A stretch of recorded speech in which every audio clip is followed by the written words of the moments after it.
ഞങ്ങളുടെ ജീവിതം മാറ്റിമറിച്ചതിൻ്റെ ഒരു ഭാഗം ഇപ്പോഴും ഞാൻ പറയുന്നു നമ്മുടെ യുദ്ധമാണ്. അതിലൂടെ ഉണ്ടായ സംഭവവികാസങ്ങളാണ്. യാഥാർത്ഥ്യ കാര്യങ്ങളൊന്നും ഒരാളുടെ ജീവൻ പോയതിൻ്റെ ഒരു കാര്യം എന്താണെന്നുള്ളത് അറിയാം, അനുസരിച്ച് എന്നുള്ള ഭാഗത്തിലേക്ക് വന്നിരുന്നതാണ്. അത് ഭംഗിയില്ല. രണ്ടാമതൊന്ന് കൊടുത്തപ്പോൾ സൈഡ് എഫക്റ്റ് ഒന്നും സംഭവിച്ചതാണ്. പക്ഷെ പല കാര്യങ്ങളും പല രീതിക്കൊക്കെ പറയുമ്പം ഇത് കേൾക്കുന്ന എല്ലാ മനുഷ്യരും ഈ ലോകത്തുള്ള എല്ലാവരും കേൾക്കുന്നുണ്ടെങ്കിൽ പോലും ഏറ്റവും കൂടുതൽ ചങ്ക് തളരുന്ന എൻ്റെ അപ്പനും അമ്മയോ അല്ലെങ്കിൽ എൻ്റെ സഹോദരങ്ങളും റിലേഷനൊക്കെ ആയിരിക്കും. പക്ഷെ ഞാനടക്കം. പക്ഷേ എനിക്ക് ഇത്ര പവറൊക്കെ കുറേ വർഷങ്ങളായിട്ട് എനിക്ക് പവറില്ലായിരുന്നു. ഞാൻ വളരെ ഇതായി പോയായിരുന്നു. 2017 മുതൽ ഞാൻ കുറേ കാര്യങ്ങളൊക്കെ അറിഞ്ഞു. ഞാനിവിടുന്ന് വൈഫ് തന്നെയാണ് എനിക്ക് അഡ്രസ്സ് തന്ന്. ഞാൻ പറഞ്ഞു എനിക്ക് എൻ്റെ ഭാര്യ പറഞ്ഞാലും എനിക്ക് ചില കാര്യങ്ങൾ സത്യങ്ങൾ അറിയണം. അതിന് വേണ്ടി ഞാൻ എൻ്റെ ശ്രമങ്ങൾ നടത്തി. യമനിൽ ഈ തലാൽ എന്ന് പറഞ്ഞ വ്യക്തി വൈഫ് പറയുന്ന പോലെ തന്നെ ഉണ്ടോ ഇല്ലയോ എന്ന് എനിക്കറിയണം.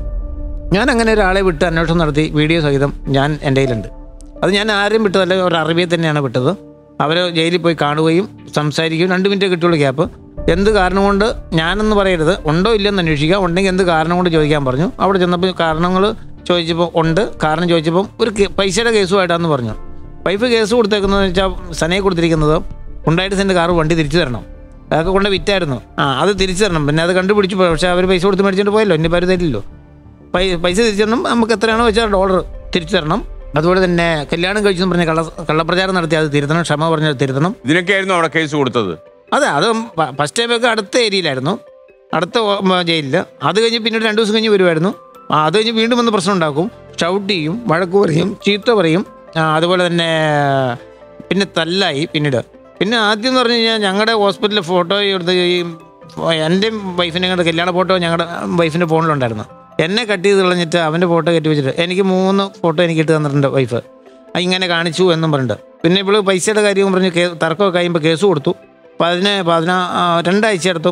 2 പേരും ജയിലിൽ കിടന്നിട്ടുണ്ട് 2015. അത് ഞാൻ കണ്ടുപിടിച്ചതാണ്. അതിനുശേഷം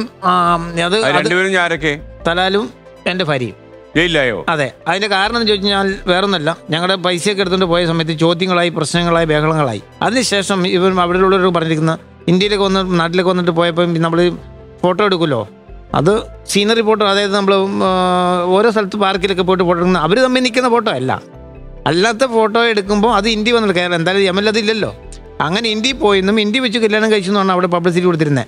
ഈ ചോദ്യങ്ങൾ ചോദിച്ച് കേസൊക്കെ വന്നപ്പോൾ ഇപ്പോൾ എൻ്റെ ഭാര്യ എന്നാണ് തലാൽ പറയണേ. വൈഫ് പറയണു എൻ്റെ ഭർത്താവല്ല, ഞാൻ കല്യാണം കഴിച്ചിട്ടില്ല, എൻ്റെ ഭർത്താവും കൊച്ചു നാട്ടിലുണ്ടെന്ന്. അങ്ങനെ 2 പേരും മത്സരം. ഈ മത്സരത്തിനൊടുവിൽ ലാസ്റ്റ് പറഞ്ഞു അങ്ങനെ ഉണ്ടെങ്കിൽ ഒരു 5 രേഖ കാണിക്കാൻ പറ എന്ന് പറയുന്നു വൈഫ് പോലീസുകാരോട്. അങ്ങനെ വന്നപ്പോൾ അവന് നിവൃത്തിയില്ലാത്തതുകൊണ്ട് തലാൽ അപ്പോൾ തന്നെ വേറെ ആരോ വിളിച്ചു പറഞ്ഞു. അവിടുത്തെ സിസ്റ്റമൊക്കെ എനിക്കറിയാം, അവിടുത്തെ പേപ്പറിൻ്റെ വിലയും ശകലം പൈസ കൊടുത്താൽ ഞാൻ അവിടെ കാര്യം നടക്കും. അങ്ങനെ കൊടുത്തിട്ട് എൻ്റെ എഴുതിയിരിക്കുന്ന എൻ്റെ ഇപ്പോഴും ഇരിപ്പുണ്ട്. അതിനകത്ത് എഴുതിയിരിക്കുന്ന മുഹമ്മദിൻ്റെ മകളായ, ഞാനത് പറയണോ വേണ്ടെന്ന് എനിക്കറിയില്ല. പക്ഷെ അതിലൊക്കെ ഞാൻ കിടക്കുന്നില്ല. എന്തായാലും ഒരു റോങ് ആയ ഒരു ഇത് മാരേജ് സർട്ടിഫിക്കറ്റാണ് അവനെ ഉണ്ടാക്കിയിരുന്നത്. ഞാനത് കണ്ടതാണ്, എൻ്റെ കയ്യിലുണ്ട്, കണ്ട ഇഷ്ടംപടി ആൾക്കാരും ഉണ്ട്, കാണിച്ചു കൊടുത്തിട്ടുണ്ട്. ഈ ഒരു കഥയുടെ ബേസിൽ അവൻ അവിടെ പറയുന്ന ഒരു പ്രാദേശികമായി കിട്ടുന്ന കുറച്ച് വിവരങ്ങളും വെച്ചുകൊണ്ടാണ് ഈ നാട്ടിലേക്കൊക്കെ ഓരോ സ്ഥലത്തു നിന്ന് വരുന്നത്. അതായത് എനിക്കറിയാം അവിടെ എന്തായാലും ഒരു ചാനലിൽ സംഭവങ്ങൾ ഇതിലൂടെ ചില സത്യങ്ങൾ ആൾക്കാർ തിരിച്ചറിയുമല്ലോ. തീർച്ചയായിട്ടും. 9ാം വാർഷിക നിറവിൽ